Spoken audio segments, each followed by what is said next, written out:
Welcome to the Roundtable at Pulaski Heights United Methodist Church, a podcast of discussions with substance.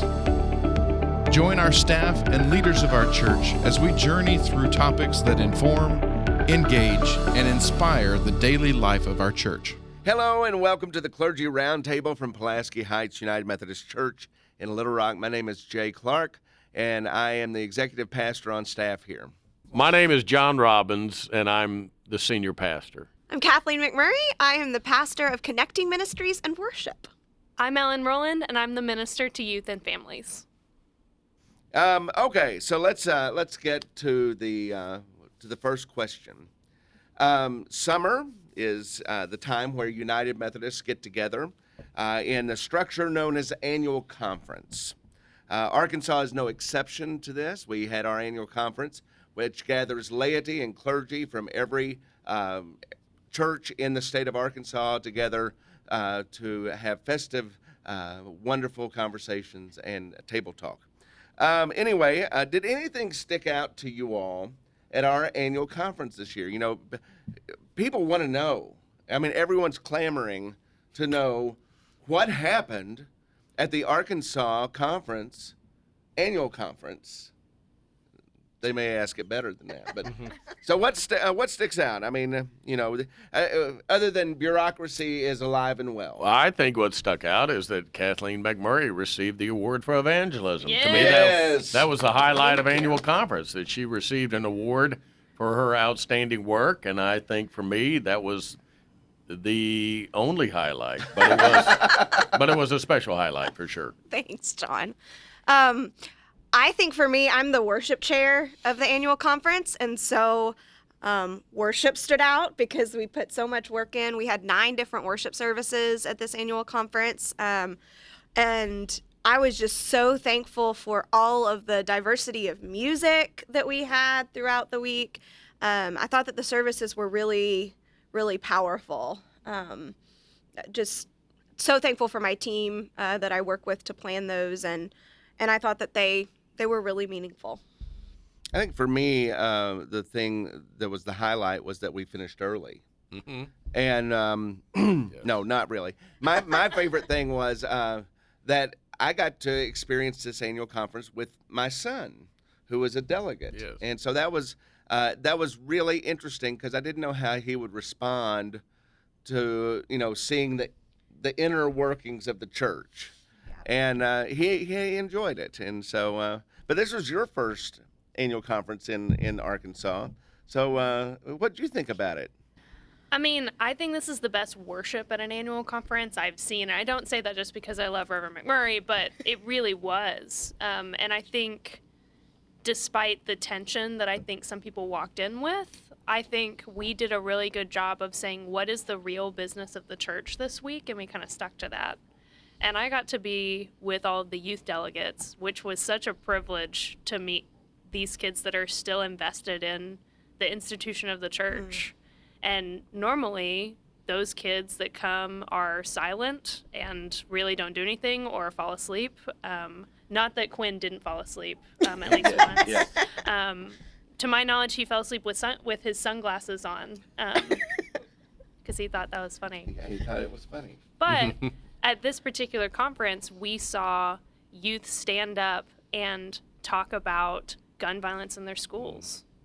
And I think maybe for the first time that I've ever seen it at an annual conference, we saw the adults in the room really realize that they answer to the youth that are going to take on their church. And that was a huge highlight for me. Yep. It was very strong. There's lots going on in the United Methodist Church, and so I thought that it might be fun for our viewers who are watching this roundtable discussion. I want to talk about our earliest memories of Methodism. What is your earliest memory? Now, you two are both clergy kids, Right. but your dad went into it later. Right. You were raised in the bureaucracy of the church. And you were split between two different denominations. Denominations. Yeah, absolutely.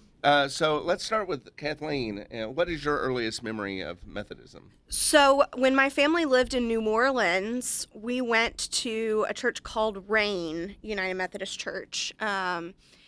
And we went to that church and to a Catholic church as well. My dad's Roman Catholic, my mom's Methodist. But I guess I have inklings of memories of Rain and the preschool that I went to and a few adults that cared for me and that were a really influential part of my life. And I really remember, as I was kind of meditating on this question, a memory that came to mind was that at my preschool at Rain United Methodist Church, we had a time for dress up every day where we would be able to get out these elaborate costumes and everything.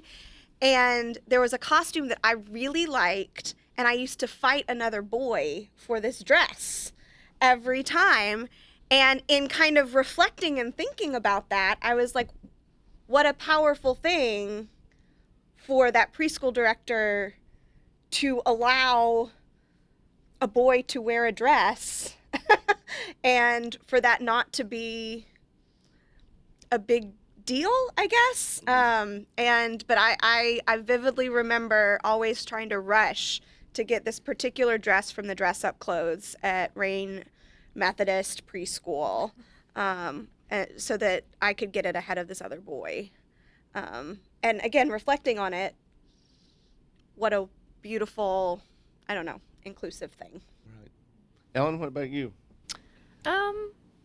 We moved to North Texas, and we were part of a church plant when I was about 3 years old. And we really went from a couple of families in an elementary school to a 2,000 member complex. And so I remember a lot of my parents being a huge part of all the meetings when we were building buildings and purchasing land. And I just remember how electric and exciting that was. And I think my whole life, once we were moved from that church, I've always been chasing the electricity of that church, and the life-giving pieces of that church. And I think Pulaski Heights is the first place that I have felt like that's captured that again. So that's what I remember. That's awesome. John?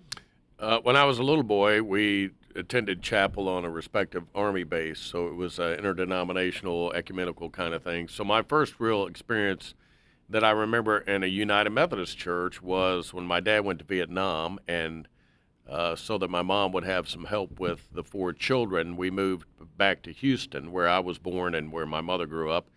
And we attended my grandparents' church at St. Stephen United Methodist, and this was in the early 70s. And I remember that one of my fondest memories, for some reason it's always stuck with me over these years, is they had a big food drive and made a big deal about the number of poor people they wanted to help. And I remember as a first or second grader when they put all the food that they collected at the front of the church in the chancel area, and it was just packed and packed and packed.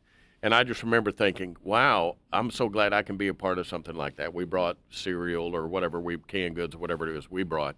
But I remember just thinking, man, I'm so glad the church is here, even as a little child, remembering how important it was to be able to do something good for somebody else, and that the church was doing that, and I wanted to be a part of that.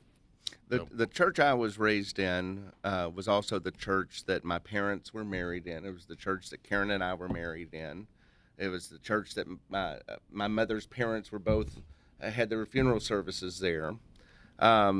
So I remember being in the daycare it wasn't a formal, it was Sunday morning nursery. Yeah, the nursery. And they had some kind of horn that brought the service into the nursery so the nursery workers could hear while they were taking care of the kids. And I remember that just a little. I remember finding out where the Coke machine key was. Mm-hmm.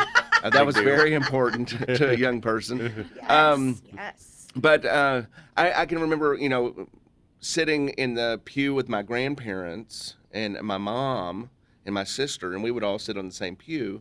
And, even as a young child, just laying down in my grandmother's lap and listening to the liturgy and the songs And I mean, that's how I learned everything.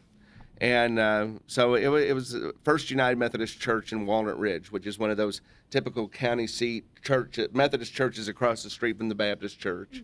And but my family has been very involved there. And anyway, it was a good experience growing up. That was my first real. I've got my great grandfather's book of discipline from, I think it's 1804, something like that. And it's been worn. It's got a leather cover on it, and you can tell that someone wore it on horseback, Right. because there's an Worn indentation down. in the cover. Those things are so special. They are. I have a book of discipline that was given to me by another clergywoman, and it's the Book of Discipline from 1956, when The year women were ordained, and ordained. all of the language is still about clergy, is still male language, but there's just a sentence at the end of all of it, and it says something like, all of the items regarding clergy can also apply to women, but just what a difference that made. And it's a really special gift, thinking about that heritage of faith that we have. We've especially in both of your sermons, you've talked about community and how the church is community, and building our community back after a pandemic. And outside the church, where do you experience community the most?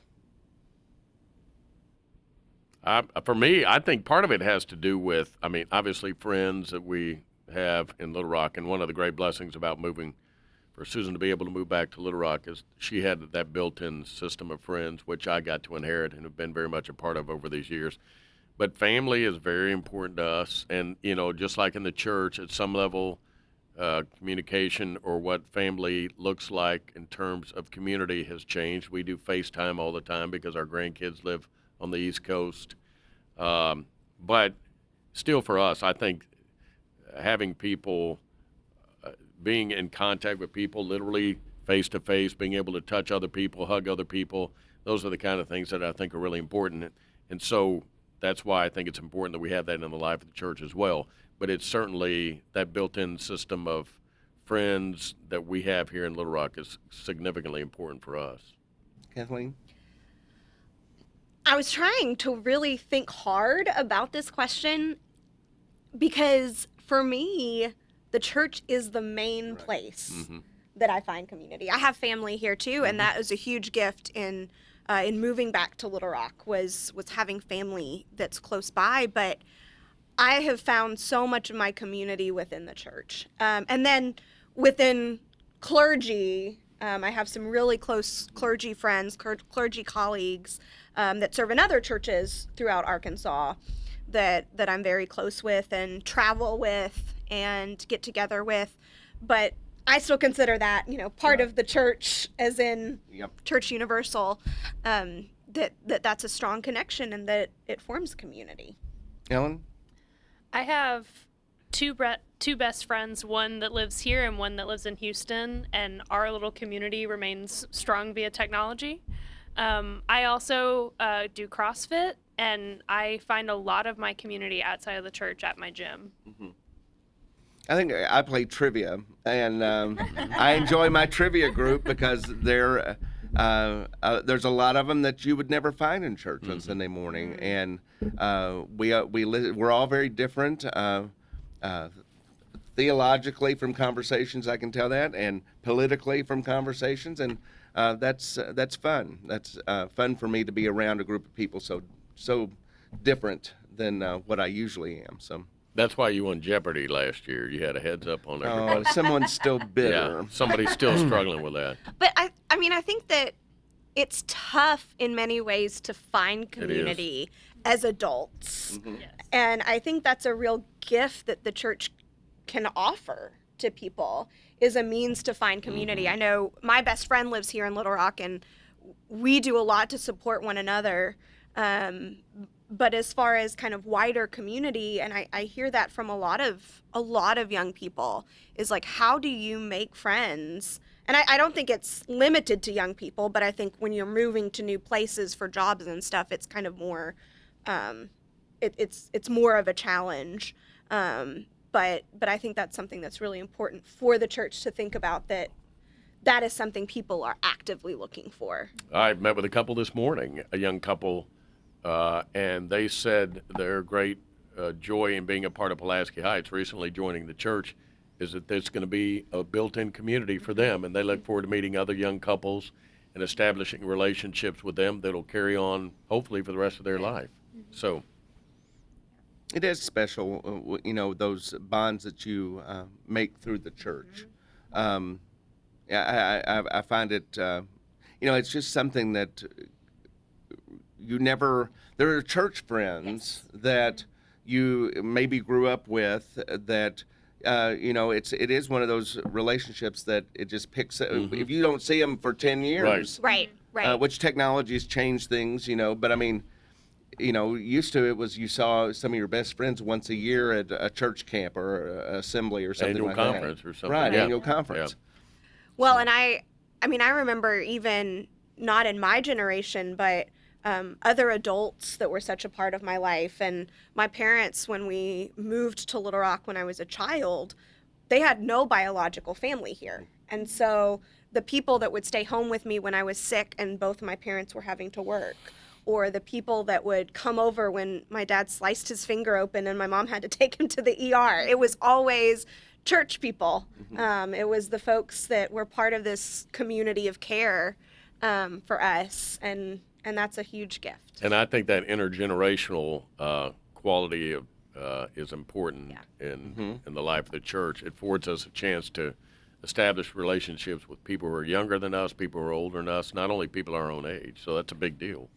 And I think sometimes working in the church it can be very lonely. Yes. And that's something that we don't talk about a Right. lot because we're busy tending to other people. And so it's easy to, get lost in that sometimes. Very much so.